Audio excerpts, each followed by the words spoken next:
Will AI improve our lives or exterminate the species? What would it take to abolish poverty? Are you eating enough fermented foods?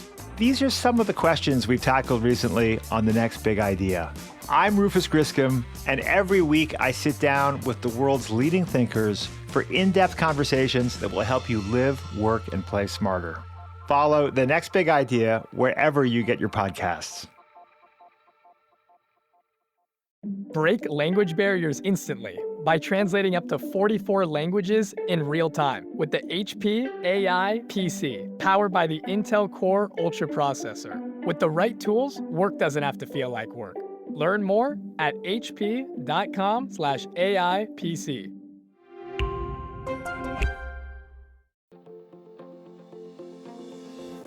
Hello, my friend, and welcome to another exciting episode of Negotiate Anything. Thanks for joining us today. With over 10 million downloads and listeners from more than 180 different countries, it's dedicated listeners just like you who have made Negotiate Anything the #1 negotiation podcast in the world. I'm your host, Kwame Christian. I'm a business lawyer, mediator, author, and the proud CEO of the American Negotiation Institute. Now, before we get into today's insightful conversation, I have a golden opportunity for those of you who recognize the power of negotiation in your professional lives. Have you ever found yourself wishing that you could navigate those high-stakes conversations with more confidence? Or perhaps you're looking to empower your team with the art of persuasion and conflict resolution.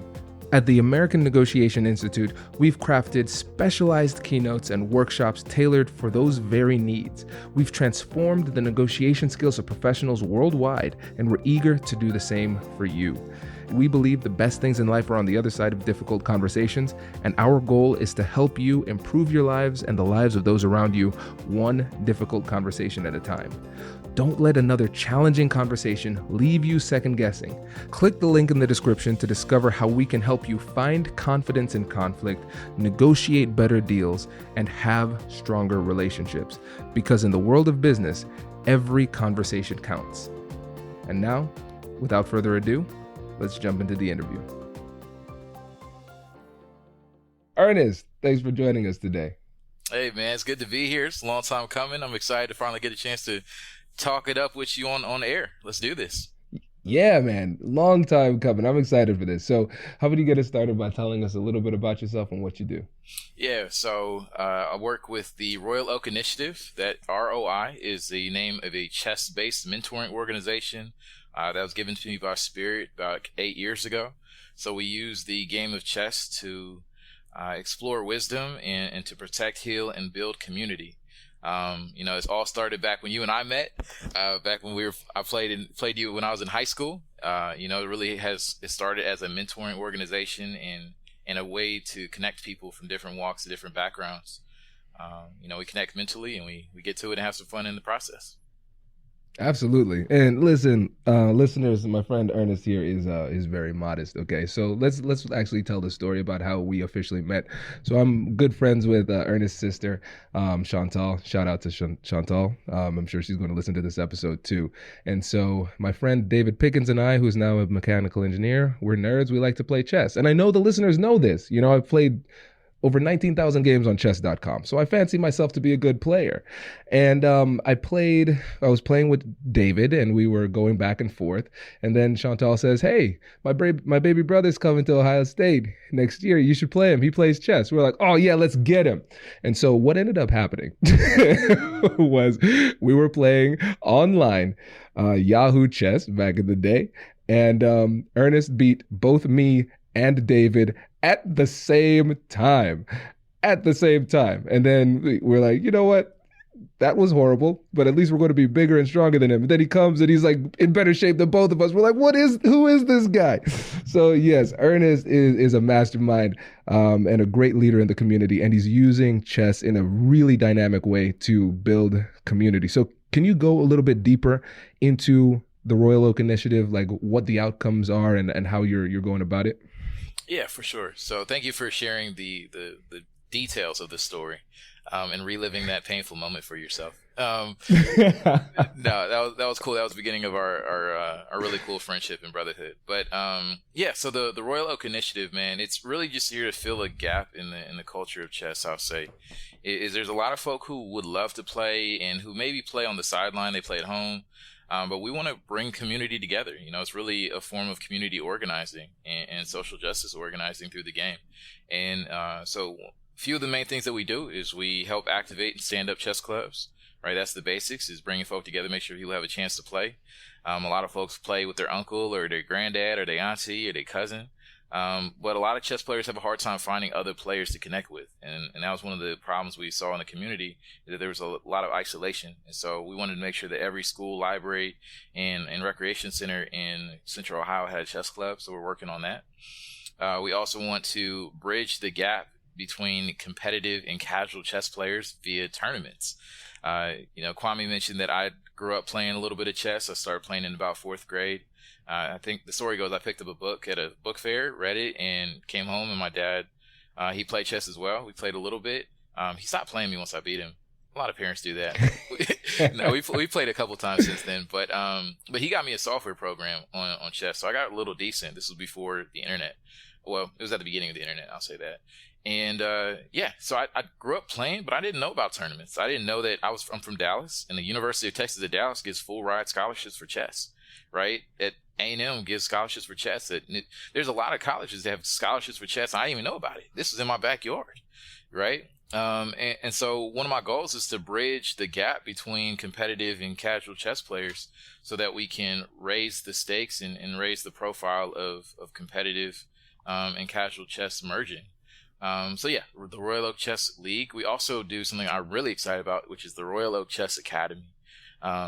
Broken specifically into our citizenship, our stewardship, and our leadership academies. Those are our pillars. And the Citizenship Academy is just about community organizing, community building through the game of chess. So we teach kids how to start their own chess clubs. And then they also will learn a little bit of project management, where they develop their own culture projects. The group last year had a chance to design their own sweatshirts. They did the whole Keep Calm and Play Chess shirts. They put a QR code on the side. They had our ROI chant on the back. And they got to get those when they graduated. One group designed a mural. One group did some custom shoes. They just, whatever elements of culture that they liked, they added a chess theme to it. And so it's just a reminder to them that they are the creators of culture, not just the consumers of culture. In a world that just wants them to buy things, like they can always say everything that we see was created. And that they're creative as well. So those are the 3 major elements. And then everything else falls under the Royal Oak Chess Experience, which is, we just like to have fun. We were at a restaurant here locally in Columbus a week or 2 ago, and there was karaoke going on. Most people think of chess as this super long, like we're playing 6-hour games, and it's very quiet and focused and very cerebral. And I'm like, yeah, there is that version, but there's also other versions too. Like a lot of people know the New York style, where you're smacking clocks and talking trash and pieces are flying, and man, it's really exciting. But I've never really seen chess and karaoke in the same spot. That was really, really cool, So yeah, those are elements of what we do, is just bringing folks together into a space where certain personalities are going to mingle and bond, right? Like I would say there's a certain personality, there's a certain disposition of folk that are attracted to chess, and you get those people in the same space, and it's powerful. It's like putting a bunch of ingredients into a mixing bowl, and it's just an explosion. Yeah. Yeah. Oh, Man. that's great. That is great. And so listeners, with this episode, this is going to be a really fun episode. And like I said, Ernest and I have been talking about this for a very long time. And so we, in different ways, have been able to use the principles and philosophies that we've found in chess, and through our experience and what we've learned through chess, in our life, in business, in relationships, in negotiation, in communication. And so what we want to do in this conversation is just have an open dialogue about the various ways that we've been able to use chess in our life, those chess principles and philosophies, to be successful and to find stability and order in a chaotic world. And so let's just start from the beginning. When we talk about chess principles applied to life, what does that even mean? Yeah, man. So It's really interesting when I am teaching or in guiding someone through the game of chess. I say there's really 4 levels of learning, right? One is you got to learn the rules. You can't even get to the metaphors until you know the rules, which is really funny when people start throwing chess cliches out. And I'm like, have you played chess before? Right? So the first thing you learn are the rules, and then you learn the principles. So one of the opening principles is control the center. We always talk about having, I call it dynamic balance, right? That life is always going to throw you off. It's like riding a surfboard. Your goal is to stay in the center of the surfboard, but the waves are constantly tossing you back and forth. So in the game of chess, one of the things you have to do is really, at least in the beginning, is strive to control the center of the board, because that's where all the action is. And what that does is allows you to pivot very quickly, whether you're going king side to the left side of the board, depending on which side you're playing with, or you're going to the right side of the board. So when you control the center, I always explain it's like being the goalie in a soccer goal, is that you don't know which way the ball is going, and you got to be able to go both ways. If you're too far off balance, you're not going to be able to adjust quickly. Like that is one of the values and one of the opening principles. Another one that's really simple, I was going to explain a little bit about my story, is you need to use all your pieces as quickly as possible, right? One of the first mistakes people make is they only use their queen, or they only use their horsey, their knight, right? Or they're just pushing wing pawns, which means they're pushing pawns to the edge. And so one of the challenges we do is in the early games, we say you need to touch all of your pieces at least one time, right? And I just think about that principle applied to my life, that I've had a very zigzag career path, right? It's very unorthodox, very non-traditional. And I'm so grateful for it. It can create challenges at times, but for those who don't know me, I studied biomedical engineering at the Ohio State University. It's where, Kwame and I got connected. And then out of engineering, I just realized that wasn't really my passion. I didn't put a lot of thought into it. I finished because I didn't, and at that time, I didn't allow myself to feel like a quitter. So I dragged myself across that finish line and got that degree, but then got out of school, pivoted into financial services, spent 5 years doing some financial coaching, which was really interesting, but also I was working on commission. So I picked up some sales skills. I did a lot of self-development, and then I pivoted into youth workforce development. Right. So there's a lot of pieces I'm picking up along the way. And now in my life, I'm able to use all of these pieces at the same time. And one of the principles, the last principle I'll mention now, is the idea of a coordinated attack. Right. It's so beautiful stringing all the pieces together. I actually enjoy when I'm playing people depending on whom I'm playing. If I'm playing Kwame, I'm keeping queens on the board. But, I'll take a queen off the board. For those who don't know, the queen is the most powerful piece. And I say the power in chess, all it has to do with options. The more options you have, the more powerful you are in the game of chess. The queen has access to the most squares because it can move as far as it wants in any direction. But I like taking the queens off the board and figuring out how to coordinate attacks, or what I like to call it the dance, or plays, is with knights and bishops and rooks. Because you have to learn to work together. You have to use all your pieces. You can't rely on your gift. For those who have seen Encanto, spoiler alert, Encanto is a really cool movie where you learn how to work together. You don't have to just rely on one power piece all the time. So those are examples of principles in play. And Kwame, it would be interesting. We talked a little bit about this, is what do you do when your principles conflict? What do you do when you're not sure what to do? Hello, my friends. Before we get back to today's episode, I want to ask you a question. Have you ever wondered how to elevate your team's negotiation game and how you can help the folks on your team have better, difficult conversations? At the American Negotiation Institute, we offer transformative keynotes and workshops tailored to empower professionals with top-tier negotiation and conflict resolution skills. Whether it's a keynote for your next event or hands-on training for your team, we've got you covered. Don't just negotiate. Master the art with the American Negotiation Institute. Click the link in the description to find out more. Elevate, negotiate, and succeed. Introducing the HP AI PC, your powerful AI assistant. Easily search through personal files, gain valuable insights, and make smarter, more informed business decisions. Unlock the future of work today with the HP AI PC, powered by the Intel Core Ultra processor. With the right tools, work doesn't have to feel like work. Learn more at hp.com/AIPC.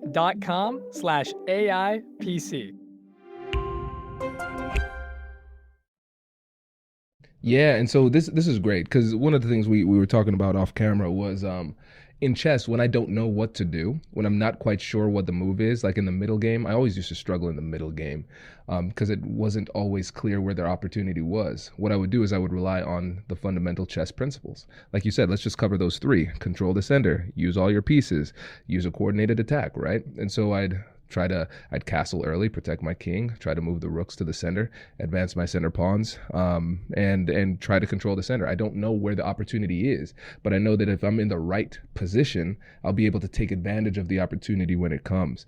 And the thing is, I find a lot of similarities in that principle, especially when it comes to negotiation and life in general, right? Because in life, we don't always know where the next opportunity is going to come. We don't know. And for the majority of us, when we think about where we are right now, if we look back 10 years, for the majority of us, we wouldn't be able to pinpoint where we were going. But if we're doing a good job of controlling the center and making sure that we're constantly in a good position, then we could take advantage of those openings when it comes. Now, when it comes to negotiation, when we think about controlling the center, it means making sure that you understand what it is that you need to have. You need to control those key issues, right? Not just what are the things that we need to have, but what are the things that need to be discussed.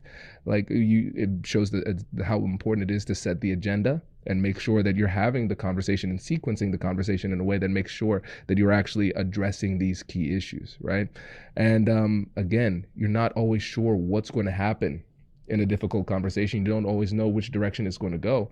But if you rely on foundational principles like the compassionate curiosity framework, for example, acknowledging and validating emotions, getting curious with compassion, using joint problem solving and cycling through that, staying curious, asking a lot of open-ended questions and things like that, you're going to find yourself in a better position and you'll be able to take advantage of the opportunities in the conversations when they present themselves. Mm-hmm. Yeah, for sure, man. And I think it's really been pretty cool, especially early COVID is I got really into, a lot of people got really into online chess, and I did a lot of chess puzzles. I would use chess puzzles as a mindfulness tool. In the morning, I would do a chess puzzle. When I woke up, I would do 3 to 5, just kind of test to see where my brain was at. Some days I'd wake up and my brain was moving really quick and I'd figure out the answer quickly. Some days I wouldn't. And so the days that I wasn't moving swiftly, the days I didn't know what to do, to your point, a framework kind of came to me, and I said, always focus on the MVP, right? Always focus on the most valuable piece or the most valuable player. And the MVP just stands for material, vulnerabilities, and position, right? Anytime I'd come up to a new problem, I'd come up to a new puzzle, first thing I would do is take the count. I would just observe, right? What is the material count? Which team is ahead in material? Because when you're playing behind, and I would imagine this applies to negotiation, when you're playing ahead, when you have more power, when you have more options, you play differently than when you're playing behind. You're maybe playing a little bit on defense, or you're playing with lower assets. You're not coming to the table with as much. You need to know what the count is, right? Because that affects your strategy. The V is vulnerability, right? Kwame, you talk about the middle game. The principles you all discuss will get you through the opening, but the middle game, the principles are different, right? Knights before bishops doesn't help you in the middle game. That's where you got to look at rooks on open lines, and you want to pass pawns must be pushed. Like those are, but the timing of that, because pawns can't move backwards. So if you push too early, it's all bad, right? So vulnerabilities for me was just identifying weaknesses, and I'm still wrestling with how this applies to life. But what I like to transition that into opportunities is you have to go through a framework of evaluating what are your greatest opportunities. And I always start with the most valuable opportunity first, which is the king. We don't say kill, even though checkmate means kill the king in ancient, its original language. But I like to say, is there any way I can tag the king first? And I look at all the ways to check the king. And then I say, is there any way I can tag the queen? And I look at all the ways to trap the queen. And then I just go rook, I go bishop, I go knight. I have a framework, a mental framework where I go check, check, check. And it helps me when I get lost and feel confused in the midst of the chaos, right? Especially when emotions start to kick in. Man, having a framework to fall back on is so important, right? Having a checklist to fall back on is so important. And it changes the way I enter, even in my life, high stake conversations where I'm like, man, I'm really overwhelmed. I'm at the table with somebody who has what I want. This is awesome. Don't lose your stuff, Ernest. Don't lose yourself, right? Fall back on your checklist. And then the P stands for position, which often is a pawn move, right? Is there any way I can just increase my position? It may not be a dramatic move. Everyone wants the queen sacrifice. Everyone wants the Greek gift. Like, no. It might be a quiet move. This quiet move might be the winning move right now, right? And so for me, having that framework going into difficult situations, going into problem-solving situations, is an example of chess applied to my life, and the mindfulness practice has been really helpful for me as well. Where people are like, Ernest, it's okay, and I'm like, no. I'm not coming at myself. I'm not denigrating myself right now. I'm just aware of what it's like for me to not be aware. I just know what it's like to not feel present in a situation, and because I've been able to train myself quickly, it's a lot easier to recover. And I think recovery is the key. I love everything that you said, but especially when you're talking about that systematic approach to solving problems. Because some days you might wake up, you just look at it, you figure it out. Other days, it's not as easy. But if you get in the habit of going through this systematic approach, that's going to be helpful. And one of the things that's helpful for me is using a systematic approach for preparation, which gives me an opportunity to talk about the free negotiation guides. I always find a way, Ernest. Always find a way. So if you go to AmericanNegotiationInstitute.com/guide, you can get access to all of our free negotiation guides: business negotiation, conflict resolution, salary negotiation, whatever it happens to be. And it helps you to systematically prepare for the conversations, because I still use these when I have a big negotiation myself to this day, because I'm not going to leave my preparation up to chance. I'm going to make sure that I'm hitting all of these points. And then same with these difficult conversations. Even though I have a lot of experience, I'm going to go through and follow the steps to make sure that I'm approaching this in a systematic way, that I'm not missing other things. Because when you're emotional, we have to realize there's a difference between facts and feelings, but in the moment they feel exactly the same. And so you might think you're making the best decision in the moment, when in reality it's your emotionality pushing you in one direction, and you don't realize it until you've cooled down. And so I don't want to leave my success up to chance in these difficult conversations or in my games of chess, right? And I think it's really important to make sure that you create a process and trust the process too. And so tell me this, with the methodology that you went through, is that something that you learned, something that you created, or kind of like a mix of both? I don't recall being taught that. I mean, definitely this idea of counting material, that's a pretty classic approach, right? You need to, for those who aren't aware, when you're learning chess, it's important to know when to make an exchange or not. One of the examples I always ask people, I say, would you pay $100 for a bag of Skittles? And most people are like, absolutely not. And I was like, man, I did that one time. I didn't know about overdraft fees. And I bought 3 bags of Skittles, and I got hit with $30 overdraft fees every time, right? Like, you have to know when to make an exchange and when not to, right? So when it's valuable. And so in the game of chess, when you're starting off, people will say that a queen is worth 1 pawn, right? A rook is worth 5 pawns. Knights and bishops are worth 3 pawns, and then a pawn is worth a pawn. And that just helps you kind of map out how to make decisions when you're making an exchange. Like, just because you can doesn't mean you should. That's one of the most powerful principles that I've ever taken from chess. Is just because you can doesn't mean you should, and you have to know when to engage and when not to engage. Exactly. And I think to that point, well, let's talk about material, because I think this is something that is really underappreciated in negotiation until you find yourself on the wrong end of it, and it's power, it's leverage. And the thing is, if you get 2 chess players who are, let's say, at the exact same level, one person makes one mistake, gives up a pawn, and now they're down 1 pawn in the early stages of the game. It's a problem. It doesn't feel like a big problem. But until you start trading pieces, right? I see your queen, we could trade queens, I'm trading. I'll trade the knights, I'll trade the rooks, and I will trade. And now we're down. Let's just take that all the way down to the end of the game. Now it is your king against my king and a pawn. And all you need to do, you just simply need to be minimally competent. And then you turn that pawn into a queen, and then the end game becomes very simple, right? And so when it comes to negotiation, when it comes to communication, there's always going to be a party that has a little bit more leverage, a little bit more power. You have to understand that dynamic, because it will change the way that you play the game. So I could just sit there and focus on maintaining position, cruising to an easy finish. I don't need to take any risks. If I'm up one piece, if I'm up 1 or 2 pawns, it's a pretty easy finish, right? But if I realize, oh, I'm on the other side, I'm down, oh, my approach needs to be very different.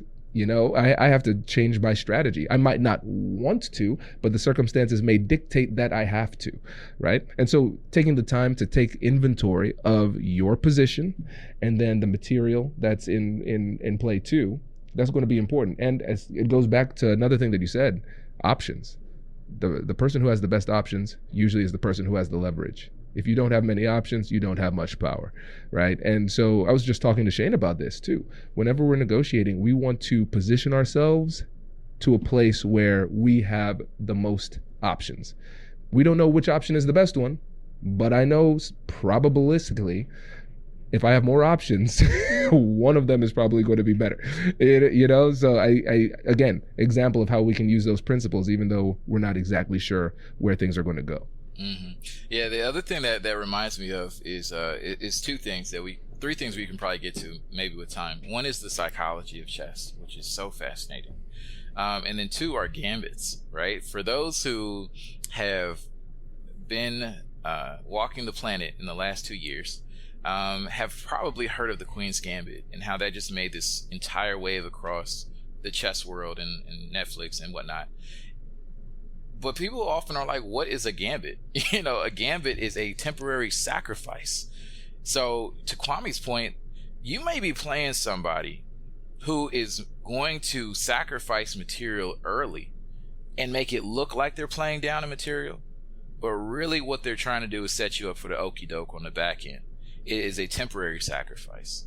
And so for me, I think these have to go hand in hand with the psychology of chess. Right? It's how do you know when someone is making a blunder or someone is making a gambit? How do you know when someone is trying to trick you or trying to gift you?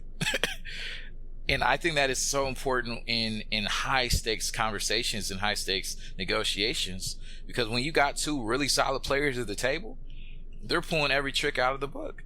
Now you have to go in with, assuming positive intent and assuming that they want what's best for themselves and you, but sometimes they don't care. And sometimes they're going to make it look like they're going to be vulnerable, and you're going to lean in a little bit too far. You're going to reveal a little bit too much. You're going to give up a little bit too much of your power. And then they got you.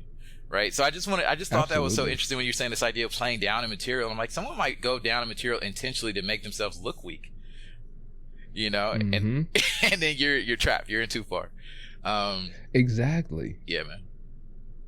And it's funny, one of the things that is really exciting about chess that draws a lot of people to it is the fact that there are no secrets per se, because we look at the board and we all know what each person has. It's not like poker. I don't know which cards you have. No, I know exactly what you have, right? And so we start off equal. Now, white has the advantage. They play first, and there's a slightly higher winning percentage, statistically speaking. But if you play multiple games, that evens out because you switch. But that's an aside.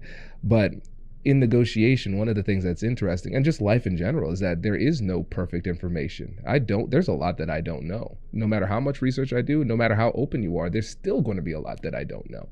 And what I've found in my experience negotiating myself, my experience hosting this podcast and listening to hundreds of negotiators and then seeing some of the best in action, is that I've realized that the thing that people fear the most in negotiation is the bully. The person who just overwhelms you, the difficult person, the person who is openly Machiavellian. But the best negotiators are the ones who seem like they are the least dangerous. The ones who are your friends, who smile in your face, then take your lunch, and you like them for it. That's the dangerous position. So to your point, you don't know when it's a gambit. So you are most vulnerable when you feel the safest. Because when you think about trust is a positive bias. I'm not thinking through whether or not I trust you, Ernest. I just do. I feel that. And so people could leverage that. And so the best negotiators are the ones who can create trust, make you feel safe, make you feel comfortable sharing a lot of information. Knowledge is power. I create an information asymmetry in my favor. I know more than you, and you don't realize there's a discrepancy. I use that small material advantage and I move forward, right? Or I use that in order to get you to adjust your position in a way that might make me seem vulnerable in the moment, but in fact, I just moved you in a position where you're actually more vulnerable in the long term. But because people don't take the time and think a few moves in advance and think it through, they've fallen for a gambit and they don't even realize it. Yeah, man. And that's where I think it comes all the way back to this idea of controlling the center, or what I like to just pivot and say is staying centered, is refining your center of gravity, right? People oftentimes say that chess and jiu-jitsu have a lot in common, right? So that's why I always like cringe a little bit when people say that the light pieces have the advantage when they play chess. And I'm like, well, if you're in jiu-jitsu, you want them to make the first move and you just help them go wherever they're going faster, right? So I always love playing with the dark pieces. But what I was going to say earlier was just this idea that even when you are thrown off position or you're thrown off center or someone gets there first, because sometimes, like you said, there's things you can't control. Thanks to the codification of the rules of chess in the 1870s and 1880s, when white did start moving first, it changed the way the game was played. Because back in the day, white didn't start moving first until the 19th century. Before that, some of the most famous games of chess had black moving first. Right, the Immortal game, one of the most famous games of chess, black was moving first. Right, so everything changed. the French added the rule where you can move two pawns forward, and then added en passant. Like, man, to see how the game changed, the people had to adjust. Now, in today's day and age, whenever the rules are more set in place, right, the principles are more set in place. Now it's just a matter of knowing how to adjust when you're in new positions, right? And that's one of the basic values and principles I wanted to make sure we emphasize with this idea of knowing your pieces, right? That each piece is powerful in different positions, right? That a lot of times people say that the bishop is powerful in open games versus a knight is powerful in closed games when things are compact. Yeah. It's the difference between playing in fighting in an open field with a broadsword versus fighting in the forest with bows and arrows, right? Like where you have to duck between trees and, think about all your different action movies, right? And that's one of my favorite lessons in leadership to drive home is this value in diversity, right? Because people always say, like, it's chess like checkers, and I'm like, absolutely not. Wash your mouth out. Don't say that to me. The only thing they have in common is the board, right? And the checkers board is black and red. But the main difference for me is that all the pieces on a chessboard are different. And we have to learn to value that. We have to learn to take inventory of the strengths and weaknesses of each piece. So pawns can't move backwards. What does that mean? Pawns are used to set the structure of the entire game, right? Pawns determine whether the game is open or closed, right? That your whole strategy might be queening a pawn because one pawn got through and became passed, which means there's no other pawns that can stop it, right? Or that bishops are better in open games, or they belong on the long diagonals, right? Fianchettoing or fianchettoing your bishop is really important. And what that for me is very important is comes back to and I would imagine that any time you enter a tough conversation, you need to know who you're talking to. You need to know what is important to that person. You need to know what drives that person. You need to know, and as much as possible, like Kwame said, like you said, you're not always going to have perfect information. You're not going to know everything about that person's journey. But I think it's as important as much as possible to get into the mind of the other player as much as you are already caught up in your own mind, right? When I sit down at the chessboard, I tell people, like, don't play the person, play the board, right? Which is it's good advice in general, that if you ignore the psychology of chess, you do need to know who you're playing. But whenever you're just evaluating facts versus feelings, when you're looking at the facts, you need to play the board. You need to play the situation. You need to know, hey, maybe I need to have my queen in here. Maybe I need to have my rook in here. Maybe I need to have my knight in here. And for me, in community, especially as we're doing some more in the community organizing space, I'm really learning the power of when to send in certain pieces and not like a battle, not like we're sacrificing pieces, but like, hey, Ernest, you're a little blunt, like you're a little direct. This probably isn't the best situation for you to handle, right? Maybe we need to add a little bit of kindness in here, so send someone else in, right? It is just teamwork, and that's one of the coolest things for me. That's actually how we got started. Was I came with this mentoring curriculum where we would go through each letter in the word leader and tie it to different chess piece, right? And we would just unpack the strengths and weaknesses of each piece and how that applies to our life. You know, for example, I'll just give one, which is the L is long-term thinking with the king. That in the game of chess, it's not a materialistic game, which I love, right? I tell people all the time, you're most likely going to stalemate somebody if you take all their pieces, right? Or if you're like Kwame and David and you want to get 9 knights on the board, like a like a wild person, right? You know, in chess, it's impossible to checkmate with 2 knights and a king on an empty board, right? So being materialistic actually will backfire on you in chess, and I think it does in life as well. But yeah, I'll pause there and just say like that idea of diversifying, knowing the power of each piece in certain positions is really, really important, and that's one of the main lessons we try to drive home when we're working with our youth and when we're connecting with community. Oh, this is great. So many gems in here, man. So let me pick out a couple. So jiu-jitsu, human chess, as they call it. So I don't even think you know this, but I started doing jiu-jitsu from time to time. Lots of fun because I love the UFC and I love watching MMA. I was at the Ngannou fight a couple of weeks ago. But jiu-jitsu, I think you'd enjoy this. They call it in the art of involuntary laundry. Sometimes like involuntary yoga. So it's like, I'm going to twist your body up in a way that you don't want. And so the thing is, man, it is a humbling thing because you think about material, you think about power and everything and how it's conceptualized just in life and in chess sometimes. Jiu-jitsu was created for smaller people to take down bigger people in many cases. And so I go in there, I'm feeling kind of cocky. I work out a lot. I'm not small, like 6'1", 220, right? And I look at other people, I'm like, oh, you're about 5'8", 160, 180. Well, they're weight classes for a reason. I should be able to figure this out.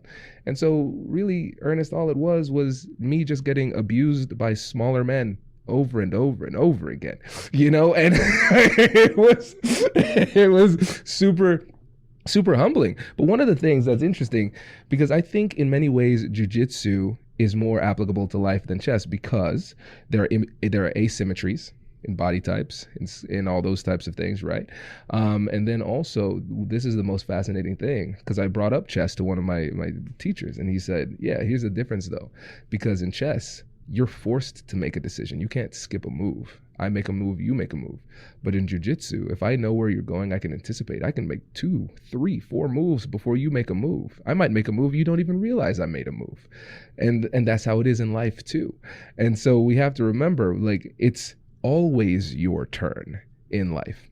In life, it's always your turn. There's always the decision to be made, right? And even if you're setting a strategy and you're being patient, you should be actively patient because you can be building and developing in other ways. Okay, I'm in the middle of a negotiation or there's a business strategy I'm employing. I can read a book and learn and get better in the meantime, right? There are other moves that I can be making.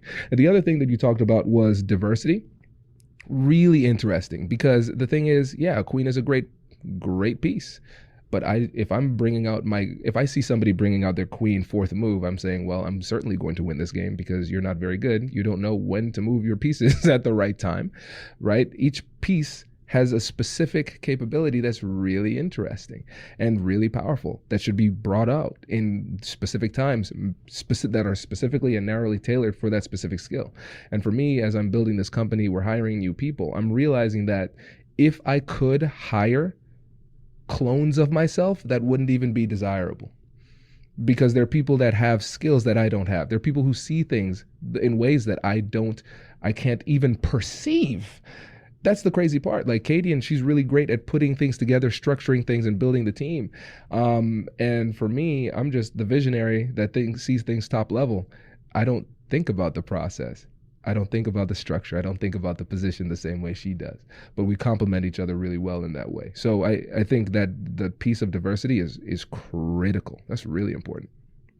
Yeah, man. I think that's really funny, the idea of you getting tossed around in the jiu-jitsu gym. That's hilarious. I think there's also really a lot of value in this idea that you can't skip a turn in chess. And for me, you can waste a turn. You can't skip a turn. I really think that ties to this idea of being actively patient. Even if you don't know what to do, you have to do something. Like, you can't skip a day in life. You can waste days, but you can't skip days in your life. And you don't know how long the game is going to last, right? You have to make every day matter and every move matter. And then the other thing I was going to say is like the asymmetry, that when you come into the world, congenital differences taken into account, right? Most of us do come into the world very similarly, right? You're crying, screaming baby. You don't know a whole lot about the world, or you can't speak. And then over time, the game begins to unfold, and we just land in the middle game by the time our consciousness really kicks in, right? So there's some things that you can control, some things you can't.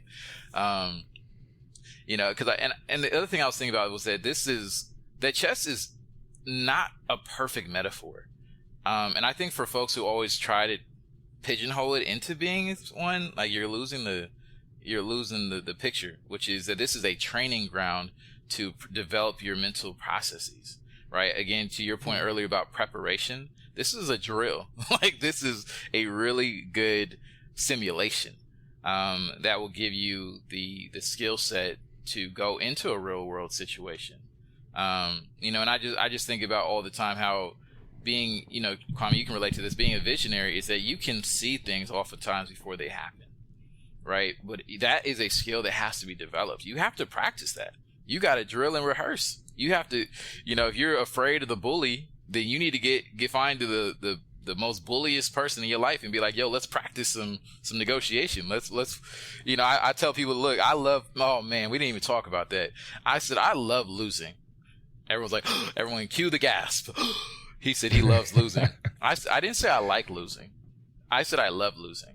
You don't always like what you love, right? There's sometimes with your partner that you don't always like them. Because for me, I attribute like to pleasure, right? You don't always get pleasure from the things you love. You may love being in shape, but you may not always like working out, right? You may love feeling rested, but you may not always like sleeping if you have other things you want to do that you'd rather do awake, right? And so I wanted to make sure I drilled home this idea of learning two things from loss. One is making peace with loss, knowing that you are not your wins and your losses, right? That you are valuable just by being there, just by showing up. That's very important for me because that changes the way you move into the learning process, which is I can learn a lot more from losing than by winning, right? And so kind of this idea, Kwame, I remember one of your early podcasts, you're like, man, I'm just going to go out and negotiate as much as I can. I'm going to get as many no's as possible. And that's just like, that was one of your first episodes. I'm like, man, that's brilliant. Like, if you can go and embrace the losing process, then number one, it desensitizes you a little bit to losing. And it's just fun again. You're like a little kid. You're like, man, what does no mean again? No is like a little kid's favorite word, right? And then also you learn a lot too, right? So I tell people the best thing you can do is beat me, because then you're gonna be my target until I take you down, right? Kwame used to beat me pretty handily. Now I think I got the upper hand. My other friend James, he took me out, and I was like, now we go back and forth. We're solid, So one day maybe we'll get to the I was thinking earlier about the preparation side of that. The best chess players right now, they have to prepare. They're studying hours a day. Like Tani Adewumi, the young man from New York, he was saying he puts in 6, 7, 8 hours a day. This dude is 10 years old. He wants to be the youngest grandmaster. And I'm like, man, I was talking to my wife earlier today, my partner, and it's just saying like, man, to get to that level, that's PhD level chess studying. I don't even know if I want a master's. I don't know. I might get a bachelor's degree in chess, but I don't want a master's. It takes a lot of work and preparation to go to the highest levels. And I think that's the same in negotiation. Absolutely. Oh man, this was great. This was great, my friend. Before you go, I want to give you an opportunity again to let the listeners know about the program, about ROI, and how they can get in touch. Yeah, so the Royal Oak Initiative, ROI for short, that's a shout out to my financial background. It's just this idea the greatest investment you can make is in the legacy of your community. And so if you want to get in touch with us, our website is theroichess.org, the ROI Chess. It's a shout out to the Ohio State University. Or follow us on any social media channel at the ROI Chess. Love it. Ernest, really appreciate it, man. Thanks for coming on. All right, man. Let's make moves. Congratulations! You've just joined an elite club. By listening to a full episode, you're now officially on the Negotiate Anything team. So welcome aboard. What most team members do is they subscribe to the podcast because that allows them to automatically get the latest episodes of the show. The best things in life lie on the other side of difficult conversations. Keep learning, keep practicing, and keep getting better. Your relationships will improve, your career will soar, and you'll have the confidence you need to get the most out of these crucial conversations. Again, thank you for joining the team. We're excited to have you, and I will see you in the next episode. I'll catch you later.